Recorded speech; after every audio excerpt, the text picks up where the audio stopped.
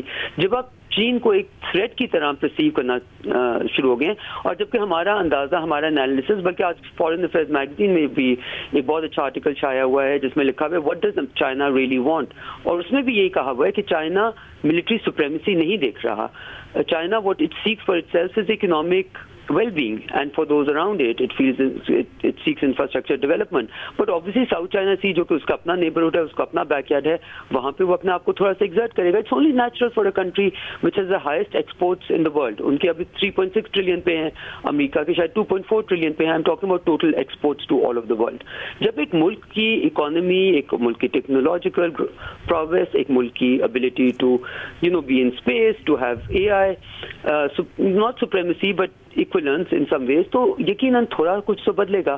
سو دنیا ہمیں مختلف طریقے سے ہماری اور چائنا کی ریلیشن شپ دیکھتی ہے, بٹ پاکستان کو جو چاہیے وہ یہ چاہیے, جو ہر عقل مند ملک کرتا ہے, کہ آپ اپنے انٹرسٹ کو بیسس بنائیں اپنی ہر relationship, which means you keep your relationship with China is sacrosanct, it has served you well, it is your need, وہ آپ کے خطے میں ضرورت ہے, ریجنل اسٹیبلٹی میں ضرورت ہے, اور وہ جب کوئی آپ کے ساتھ نہیں کھڑا ہوگا تو آپ کے ساتھ کھڑا رہا ہے اور کھڑا رہے گا, بیکاز اس کی بھی آپ نیشنل انٹرسٹ کو مس آپ کے پزل ورک میں فال ان پلیس کرتے ہیں. As far as the United States of America is concern, ہمارے ان کے ساتھ ہسٹوریکل اکنامک ملٹری تعلقات رہے ہیں, اور ہسٹری کا ہمیشہ فیوچر میں ایک رول ہوتا ہے. جو بھی مرضی کہہ دیں ہمیں, ایک دوسرے کو ہم جو بھی مرضی کہتے رہے, ہر دفعہ whether it was Afghanistan 1 or Afghanistan 2 or any other place, we have been there in some ways for them. And ہمیں بالکل یہ سوٹ نہیں کرتا کہ ہم دنیا کی اس وقت واحد ہیجمونک پاور کو اپنے رانگ سائڈ پہ لائیں, جو ہمارے فیکٹو کو بھی افیکٹ کرتا ہے, ہمارے IMF کو بھی افیکٹ کرتا ہے, ہماری ability to function in the world کو افیکٹ کرتا ہے. کئی ملکوں کو سینکشن کا ڈر لگتا ہے. ہمیں بالکل نہیں سوٹ کرتا کہ ہم کسی بھی قسم کا پنگا لیں امریکہ کے ساتھ, یا کسی بھی قسم کا. ہمیں بالکل سوٹ کرتا ہے کہ ہم ان کے ساتھ بیسٹ پاسبل ریلیشن شپ, فنکشنل ریلیشن شپ رکھیں, اور جہاں تک اس ملک کا فائدہ جس ریلیشن شپ سے ہوتا ہے اس کو پرسو کرتے ہیں, اور یہ نہ دیکھیں کہ ہم سے country A, country B, country C, all the way to country Z کیا چاہتے ہیں, اور یہ دیکھیں کہ پاکستانی قوم ہم سے کیا چاہتی ہے, پاکستان کی قوم کے انٹرسٹ میں کیا ہے, اور پاکستان کی سالمیت میں کے انٹرسٹ میں کون سی ریلیشن شپ کو کس جگہ پہ رکھنا ہے. اور اس وقت کیا پاکستان کی فارن پالیسی اسی سمت میں جا رہی ہے جس کا آپ ذکر کر رہی ہیں؟ کیا صحیح پاکستان اپنے کارڈز ٹھیک کھیل رہا ہے؟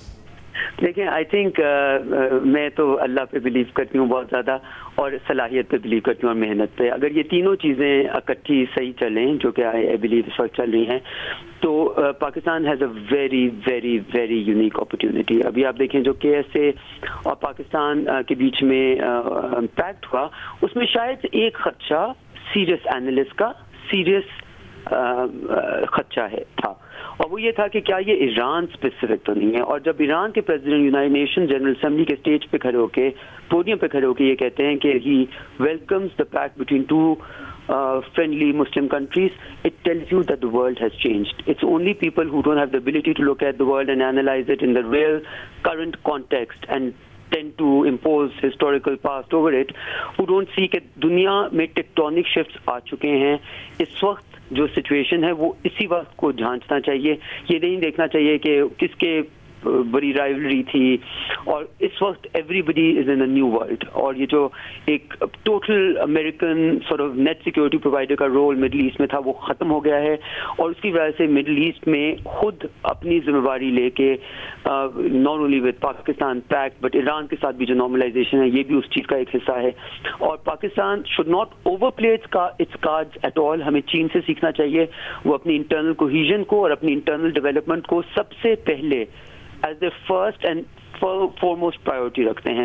وہ اگر ہم اپنی رکھ کے then we play it as per our means, as per our ability, I think we are at a place which hasn't been offered to this country in decades.